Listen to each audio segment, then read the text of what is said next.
What if I told you that the reason you drift when you walk, that quiet pull to one side, that moment of hesitation before your body decides which way is straight, has nothing to do with your legs at all? And what if I told you that the real cause is something happening inside your neck right now that nobody has ever explained to you? Because here's what I see happen over and over again.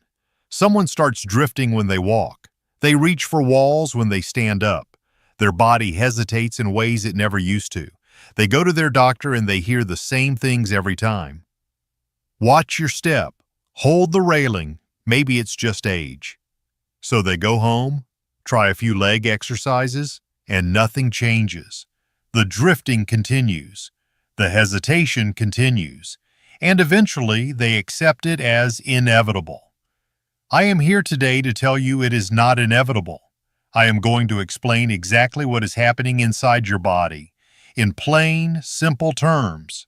And then I am going to walk you through 8 exercises that target the real problem directly. No gym, no equipment, just a wall, a chair, and less than 12 minutes a day. Before we dive in, if you haven't subscribed yet, I recommend you hit that button and turn on the bell so you never miss another health tip made just for you. If you enjoy this video, type 1 in the comments. If not, type 0 to let me know how I can make better content for you. What's actually happening in your body? Here is the truth that most people never hear. When you start drifting when you walk, the problem is almost never your legs. At the base of your skull sits a structure called the cerebellum, your brain's balance command center. Every second you are upright, it receives signals from your muscles, your joints, your inner ear, and your eyes, and uses all of that to make constant tiny corrections that keep you walking straight. When it's working well, you never feel it. You just walk. When it starts running at reduced capacity, you drift, you grab walls, and every step feels slightly uncertain. Now here is the part that changes everything. The arteries that carry blood to your cerebellum travel through the bones of your neck, one vertebra at a time. So when those neck muscles become chronically tight from years of posture habits or old injuries, they quietly compress those arteries and reduce the blood supply reaching your cerebellum. Not dramatically, but enough over months and years to slowly erode your balance and coordination. That is the real mechanism. And fixing it means addressing both sides, releasing the restriction in your neck and retraining the cerebellum directly. That is exactly what these 8 exercises do. The exercises. We work in 2 groups today. Group 1 releases the neck tension. Group 2 trains your cerebellum. You need both. They work together.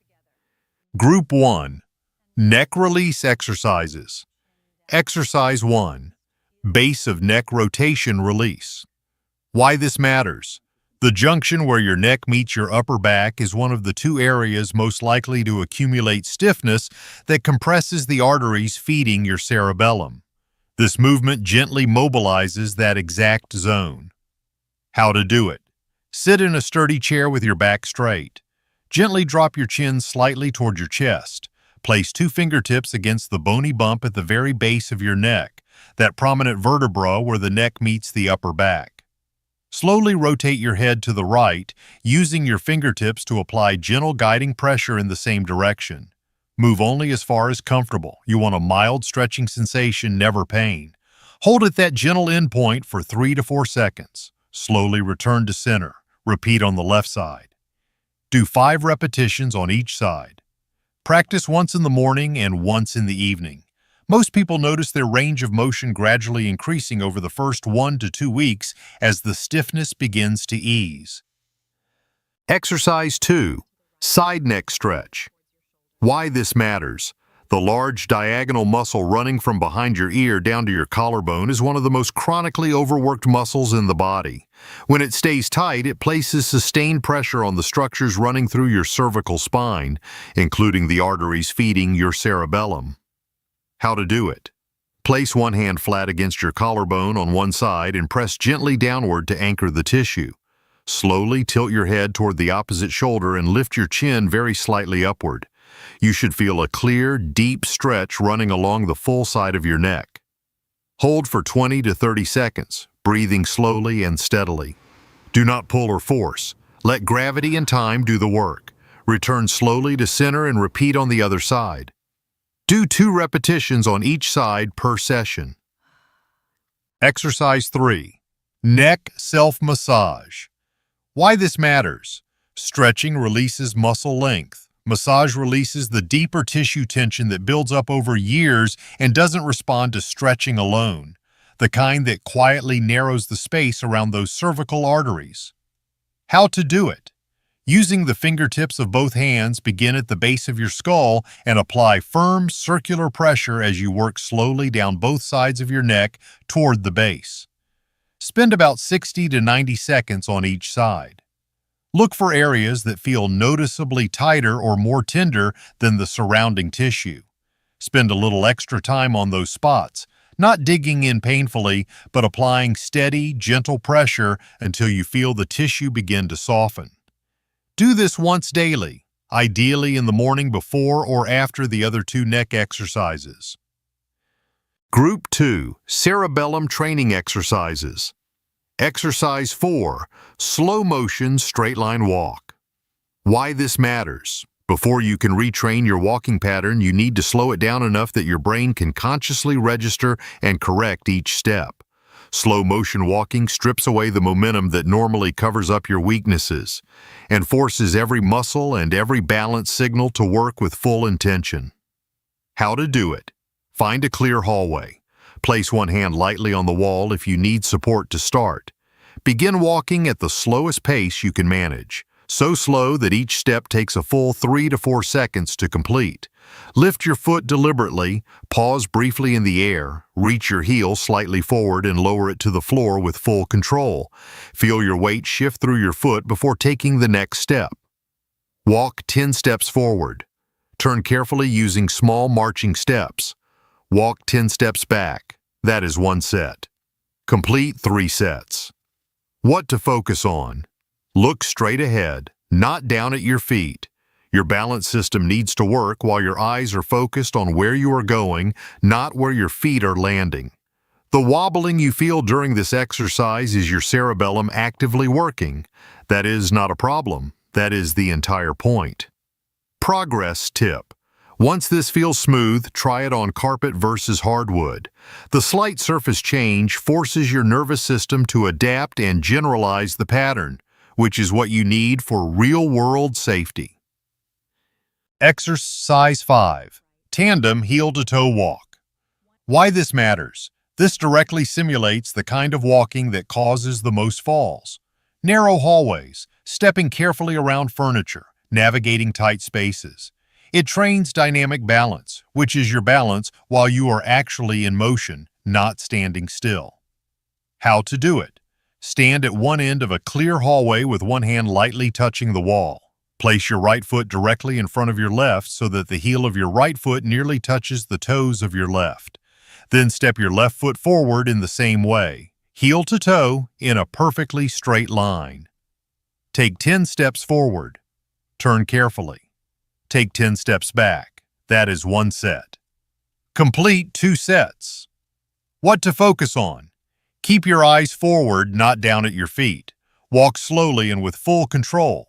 If you need to touch the wall for a moment, that is completely fine. Touch it and continue. Consistency matters far more than perfection here. Progress tip. As this becomes easier, try it with your arms crossed over your chest instead of extended for balance.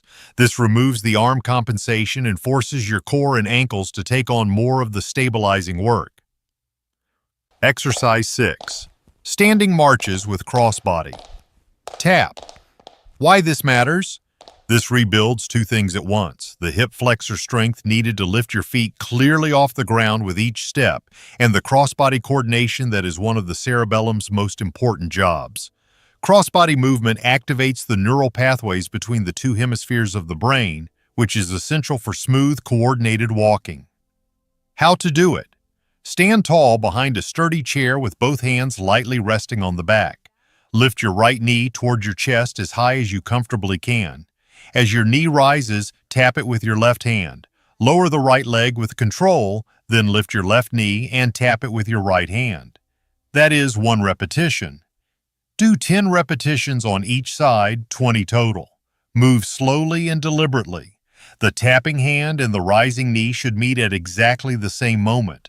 That precise timing is what trains the cerebellum. Progress tip. Once this feels comfortable, try it without holding the chair. Arms extended to your sides instead. Eventually, try 2 or 3 reps with your eyes closed to deepen the neurological challenge. Exercise 7. Fixed point turn. Why this matters: dizziness and disorientation during turning movements. Pivoting in the kitchen, turning to look behind you, getting up and changing direction, is one of the most common triggers for falls after 70. This exercise trains exactly that skill by forcing your visual system and your vestibular system to coordinate during rotation, which is precisely the job the cerebellum struggles with when its blood supply is compromised. How to do it? Stand facing a wall with a sturdy chair or countertop nearby. Choose a fixed point at roughly eye level, a light switch, a picture frame, any clear mark on the wall. Lock your gaze on that point. Now take 3 slow steps and execute a complete 360-degree turn. During the turn, keep your eyes locked on that fixed point for as long as physically possible. The moment the turn is complete, find that same point again immediately. Do 5 full turns per session. Start very slowly. As this becomes easier over the following weeks, gradually increase the speed of the turn. What to focus on? Do not close your eyes during this one. The entire benefit comes from the active coordination between what your eyes see and what your inner ear feels during the rotation. Stay near the wall, especially in the first week. Exercise 8. Multi-direction weight shifts. Why this matters: most falls do not happen going straight forward. They happen when you reach sideways, turn slightly, or shift your weight in an unexpected direction. This exercise trains your ability to move your center of gravity in multiple directions and recover back to center, which is the core skill your body needs to catch itself before a stumble becomes a fall. How to do it? Stand behind a sturdy chair with both hands resting lightly on the back. Feet hip-width apart, back straight. Slowly shift your weight to your right foot, lifting your left foot just 1 inch off the floor. Hold for 3 seconds. Return to center. Now shift to your left foot, lifting the right foot just 1 inch. Hold for 3 seconds. Return to center. Now shift your weight gently forward, onto the balls of your feet, just far enough to feel the challenge without your heels leaving the floor. Hold 3 seconds. Return. Then shift gently backward onto your heels. Hold 3 seconds. Return. That full sequence, right, left, forward, back, is 1 complete round. Do 3 rounds. Progress. Tip: as you get stronger, gradually reduce your grip on the chair, from full hands to fingertips only to no support at all. Each step down forces your ankles, hips, and core to take on more of the stabilizing work. Important safety note. Now that you have seen all 8 exercises, I want to stop for a moment before you begin, because your safety is the most important thing here, and I would never forgive myself if someone got hurt trying to follow along. First, please understand that these exercises are designed for general use by healthy older adults. If you have been diagnosed with a neurological condition such as Parkinson's disease, have a history of stroke, or have been told by a doctor that you have significant vertebral artery disease or severe cervical instability, please speak with your physician or a licensed physical therapist before attempting any of these movements. Your situation may require a modified or closely supervised approach, and that is completely okay. Second, for the neck release exercises specifically, never force any movement. The stretches and rotations in Group 1 should always feel like a gentle, mild pull, never sharp, never pinching, and never accompanied by dizziness or a tingling sensation down your arms. If you feel any of those things, stop immediately and consult your doctor before continuing. The neck is a sensitive area, and patience here will serve you far better than pushing too hard too fast. Third, for the balance and walking exercises in Group 2, always have something within reach before you start. A wall, a sturdy chair, a countertop, it does not matter which, as long as it is there. And this is not because I expect you to fall. It is because having that safety net nearby lets you train with more confidence and less tension, which actually makes every single exercise more effective. Fourth, never do these exercises in socks on a hard floor. Socks on smooth surfaces are one of the most common causes of slips at home. Go barefoot if you can. It is actually ideal for balance training because it maximizes the sensory feedback your brain receives from the ground. If you prefer footwear, choose shoes with a non-slip sole. Fifth, and most importantly, if at any point during any of these exercises you experience sharp pain, sudden dizziness, a feeling of the room spinning, or anything that simply does not feel right, stop immediately. Do not push through it. There is no movement here worth risking an injury over. Work at your own pace, progress on your own timeline, and let your body tell you when it is ready for more. That is how lasting change is built. Your daily routine. Here is the simplest way to fit all 8 exercises into your day. Every morning, spend 5 minutes on the 3 neck release exercises, the rotation, the side stretch, and the self-massage. Think of this as opening the pathway so your cerebellum can receive what it needs throughout the day. Then, at any point during the day, even in short 2-minute bursts, work through the 5 cerebellum training exercises. The slow-motion walk and heel-to-toe walk can be done in any hallway. The marches, turns, and weight shifts can all be done in a small space next to a chair. The entire routine takes less than 12 minutes total, and these work best done consistently, a little every day, rather than long sessions once or twice a week. Do not skip the days when you feel steady. Those are actually the most important days of all. Every repetition builds the neural pathway that fires automatically the next time your balance is challenged. You are doing the work now so your body can protect you later, in that split second when it matters most. Closing. The drifting, the wobbling, the reaching for walls. None of that has to be the final chapter. Your cerebellum has not given up. It may simply need better input, better blood flow, and better daily practice. When you give your brain the right challenge consistently, it can respond, slowly, quietly, and steadily. Before you leave this video, remember this. The people who improve the most are not always the ones who push the hardest. They are the ones who show up every day even when nothing seems to be changing. Because the brain often improves before you can feel it. New pathways are being trained, old signals are being reawakened, and then one morning you walk across the kitchen and realize something important. You did not reach for the wall, you simply walked.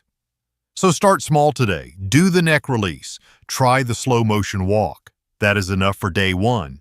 Then add one more exercise every few days. Your goal is not perfection. Your goal is to teach your body, one careful repetition at a time, how to trust the ground again. Give yourself 6 weeks of steady practice and you may begin to feel more control, more confidence, and more trust in your own steps again. And please, do not keep this to yourself. If you know someone who grabs the counter when they stand, avoids walking outside, or feels nervous turning in the hallway, share this video with them. This simple information may help them feel safer, steadier, and more independent. One more thing before you go. Balance is only one part of fall prevention. The next piece is leg strength. Even when your balance improves, your legs still need the power to catch you in that split second when it matters most.